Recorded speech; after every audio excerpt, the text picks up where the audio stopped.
இன்று சென்னை மண்டலம் சார்பாக எங்களுடைய தமிழக வெற்றி கழகம் சார்பாக எங்களுடைய தலைவரின் உத்தரவின் பேரில் செயல் வீரர் கூட்டம் நடைபெற்றது. தேர்தல் பணிக்கான ஒரு கூட்டமாக இங்கே ஒன்றியம் நகர பகுதி கழக நிர்வாகிகள் வரைக்கும் அனைவரும் வருகை புரிந்திருக்காங்க.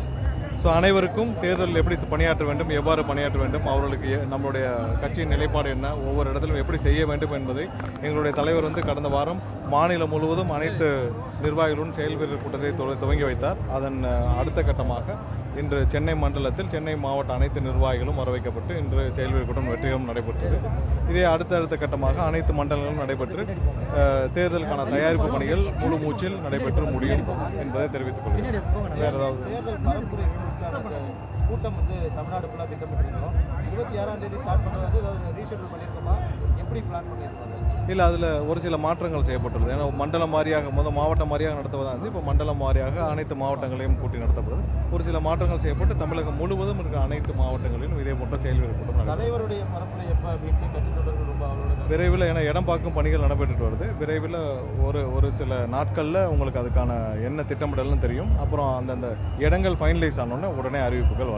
கூட்டணி குறித்து பல்வேகாவுடன் கூட்டணிக்கு வாங்க அப்படின்னு சொல்லிட்டு உங்க கட்சியினுடைய தலைவருடைய அப்பா இன்னைக்கு வெளிப்படை அழைப்பு கொடுத்திருக்காரு. காங்கிரஸ் தலைவர் அதை நிராகரிச்சிருக்காரு. எங்களுக்கு யாரும் கொடுக்க வேண்டாம், அப்பா சொன்னது பொதுவான மக்களுடைய கருத்தை அப்பா சொல்லியிருந்தா. கூட்டணி குறித்த எல்லாமே அந்த நேரத்தில் எங்களுடைய தலைவர் எதாவது ஃபைனலைஸ் ஆனதோ அறிவிப்பாங்க. தொடர்ச்சியாக அதிமுக இது வரைக்கும் டைரக்டா விமர்சனம் பண்ணாத உங்களை நேரடியாக தாக்கியிருக்கிறாங்க. ஆனால் கட்சியிலிருந்து பெருசாக ஒரு எதிர்வினை இல்லை. அண்ணா திராவிட முன்னேற்ற கழகத்திலிருந்து, அதாவது கடந்த வாரம் எங்களுடைய தலைவர் எங்களுடைய கட்சியின் நிலைப்பாடு, கொள்கை கூட்டணி குறித்த நிலைப்பாட்டில் தெரிவித்திருந்தார். அதிமுக அவர்கள் திமுகவை எதிர்த்து ஆரம்பிக்கப்பட்ட கட்சி. அவர்கள் திமுகவை எதிர்த்து பேச வேண்டுமே தவிர அவங்க திமுகவை எதிர்த்து பேசுவதற்கு தயங்கி கொண்டு இன்னைக்கு அவர்களுக்குள்ள ஒரு சில முரண்பாடுகள் இருக்கு. அதை மாற்றுவதற்காக எங்களை பற்றி பேசிக் கொண்டிருக்கிறார்கள். எங்களுடைய தலைவர் சொன்னதை போல எங்களுக்கும் திமுகவிற்கு மட்டும்தான் போட்டு, எங்களுக்கு மற்றவர்களை பற்றி களத்தில் இல்லாதவர்களை பற்றி எந்த கவலையும் இல்லை. அதாவது புரட்சி தலைவர் எவ்வளவு கஷ்டப்பட்டு இந்த கட்சியை ஆரம்பித்தார்னு தெரியும். அவருடைய அனைத்து உழைப்புகளையும் இன்னைக்கு இருக்கிற அதிமுக இருக்கிற அந்த ராயப்பேட்டை கட்டடம் அவருடைய சொந்த உழைப்பில் உருவான ஒரு கட்டடம். அம்மா கிட்டத்தட்ட 30-35 வருடமும் அவருடைய மொத்த உழைப்பையும் உயிரை கொடுத்து அந்த கட்சியை வளர்த்தெடுத்தார்கள். இன்று அந்த கட்சியுடைய நிலை என்ன பொதுமக்கள் அனைவருக்கும் தெரியும். அந்த கட்சியை நிலையை பார்த்தால் நாங்கள் அதில் பார்த்து வளர்ந்தவர்கள் எங்கள் அனைவருக்கும் அதிமுகவுடைய நிலை மிகவும் வருந்தத்தக்கதாக இருக்கிறது. மொத்தமாக அவர்கள் தங்களை காப்பாற்றிக் கொள்ள அவர்கள் எடுத்திருக்கும் நிலைப்பாடு, அதை பற்றி நாங்கள் விமர்சனம் செய்யவில்லை. ஆனால் முடிச்சுக்கிறேன். ஆனால் அவர்கள் அதை பற்றி நாங்கள் விமர்சனம் செய்யவில்லை.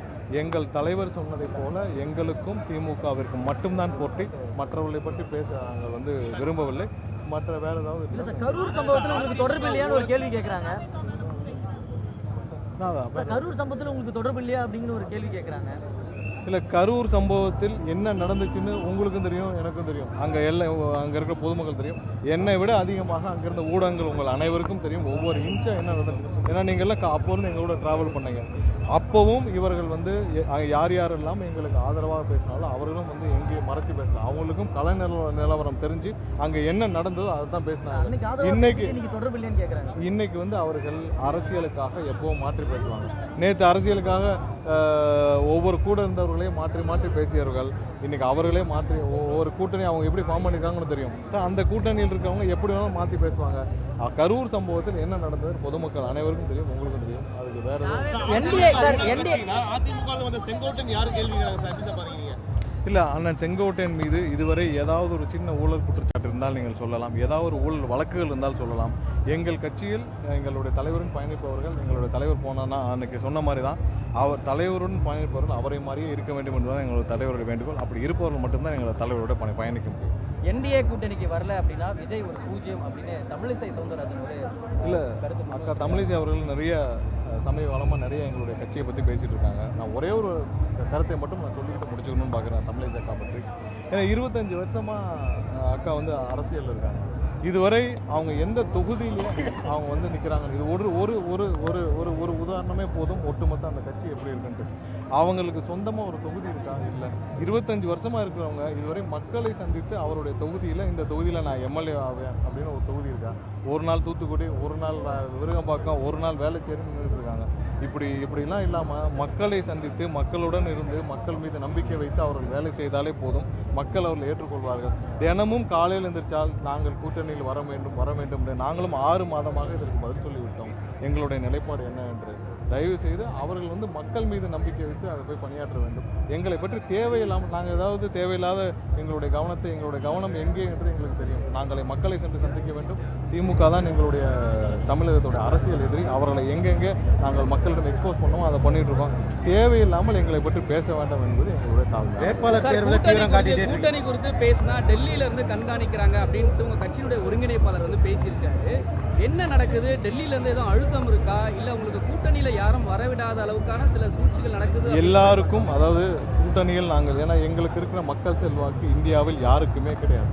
நாங்கள் கூட்டணியில் வர வேண்டும் என்பது எல்லாருடைய விருப்பம். இன்னைக்கு 2 நாளாக பத்திரிகையில் சொல்லிட்டு வரீங்க, அவருடன் கூட்டணி இவருடன் கூட்டணி, நாங்கள் யாருடன் கூட்டணி இருக்கிறோம் என்று அவரவர்களே ஒரு யூகத்தில் சொல்லிட்டு இருக்கீங்க. அது எதுவும் உண்மை இல்லை. அந்த மாதிரி எந்த உண்மையும் இல்லை. ஏதாவது கூட்டணியில் முடிவுகள் எடுக்கப்பட்டால் எங்களுடைய தலைவர் அபிஷியலாக அறிவிப்பார். நீங்கள் யூகத்தின் அடிப்படையில் 2 நாட்களாக ஐயா திரு ராமதாஸ் அவர்களுடன் பேச்சுவார்த்தை நடத்தி கொண்டிருக்கிறோம். இது மாதிரி பல யூகங்கள் வருது. அந்த யூகங்களை தயவு செஞ்சு பத்திரிகையாளர் தவிர்க்க வேண்டும் என்று கேட்டுக்கிறோம்.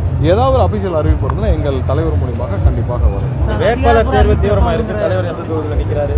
இல்லை, அதெல்லாம் பின்னர் அறிவிக்கப்படும். வேற ஏதாவது. தேங்க்யூ.